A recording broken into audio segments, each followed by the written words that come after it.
ఎవరు అభివృద్ధి చేస్తారు తెలుసా? దేవుడే అభివృద్ధి చేస్తాడట. ఆమేన్. దేవుడే అభివృద్ధి చేస్తాడట. అయితే దేవుని మాట వినకుండా భక్తిహీనతలోనే ఉండి అవిశ్వాసంలోనే ఉండి దేవుని సన్నిధికి రాకుండా, ఆయన ఆరాధించకుండా, ఆదివారం కూడా దేవుని సన్నిధిని ప్రియులరా మానేసి లోకంలో ఉండిపోతే, లోకస్తులుగా ఉండిపోతేనట వాళ్ళు ఎలా ఉంటారో తెలుసా? గాలి చెదరగొట్టు పొట్టులా ఉంటారు. పొట్టుకి చెట్టుకి తేడా లేదా? మాట్లాడండి. చెట్టు ఎప్పుడూ కాపు కాస్తుంది, పొట్టు ఎప్పుడూ గాలి ఎగురుతుంది. అపవాదిగాడు పొట్టు, యేసయ్య గొప్ప చెట్టు. ఇంకా చెప్పనా? ఆయన గంధపు చెట్టు. హల్లెలూయా! ఆయన గంధపు చెట్టు.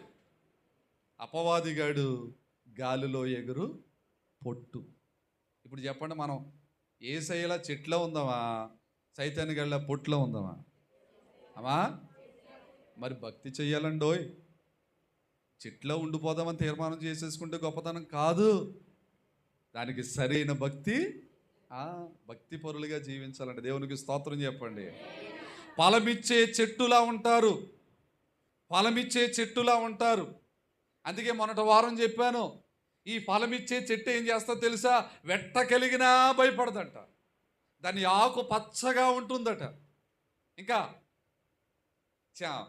వర్షము లేని సంవత్సరమున చింతనొందదంట.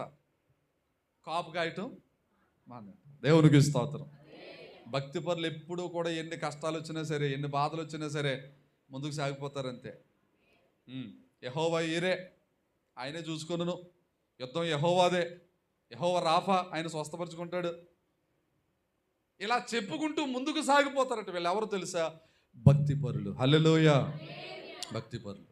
మనం వాక్యమును జాగ్రత్తగా విని దాన్ని అవలంబించుకొని దాన్ని మననం చేసుకునే వారిగా మనం ఉంటే ఖచ్చితంగా భక్తి పరులుగా దేవుడు మనం నిలబెట్టుకుంటాడు. హల్లెలూయా! ఏమండి, ధనవంతుడు లాజరు ఉన్నాడు కదా బైబిల్లో. లాజరు భక్తి చేశాడా, ధనవంతుడు భక్తి చేశాడా? ఏమండి, లాజరే. ఎవరున్నా లేకపోయినా నాకు ఎవరున్నారు అనుకున్నాడు లాజరు? యేసయ్య ఉన్నాడు అనుకున్నాడు. మరి ధనవంతుడు ఏమనుకున్నాడు? ఎవరుంటే నాకేంటి, ఎవరు లేకపోతే నాకేంటి, నాకు బోల్ డబ్బు ఉంది అనుకున్నాడు. ఆ డబ్బు అతన్ని పరలోకం చేర్చలేదు. పరలోకం కాదు కదా, పరదేశం కూడా అబ్రహాము ఉన్న స్థలానికి కూడా తీసుకెళ్ళకపోయింది.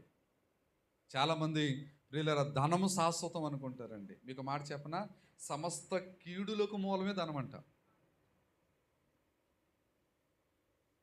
ఏ వ్యక్తి అయినా సరే డబ్బు సంపాదించినంతకాలం అతని కుటుంబం హ్యాపీగా ఉంటుంది, సంతోషంగా ఉంటుంది, ఏ గొడవలు ఉండవు. కాస్త కలిగి ఉన్నాడు, కాస్త సంపాదించాడు అని కనుక తెలిస్తే రాబందుల్లాగా, తేనెటీగల్లాగా కదండి పట్టుకుని ఏం చేస్తారు? కరిసేస్తారు. మామూలు కరవరంగా. 50,000, 1,00,000 రూపాయలే అంటారు. అలా కదమ్మా, అలా కదయ్యా అంటే ఆ ముఖం చూడవు, ఇంకా మేము అవసరం లేదు. ఇంకా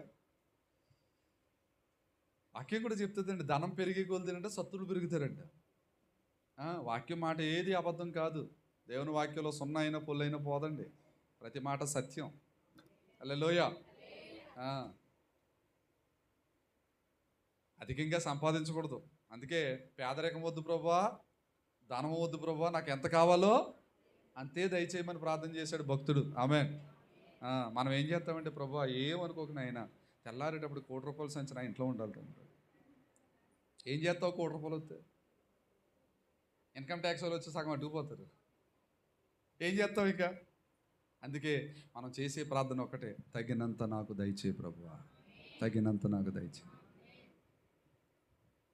సొలొమోను గారు చేసిన ప్రార్థన దేవుడికి నచ్చిందండి. సొలొమోను గారు ఒక్కటే అడిగాడు, ధనం అడగలేదు, పేరు ప్రతిష్టలు అడగలేదు. ఇంతమంది జనానికి న్యాయం తీర్చే జ్ఞానం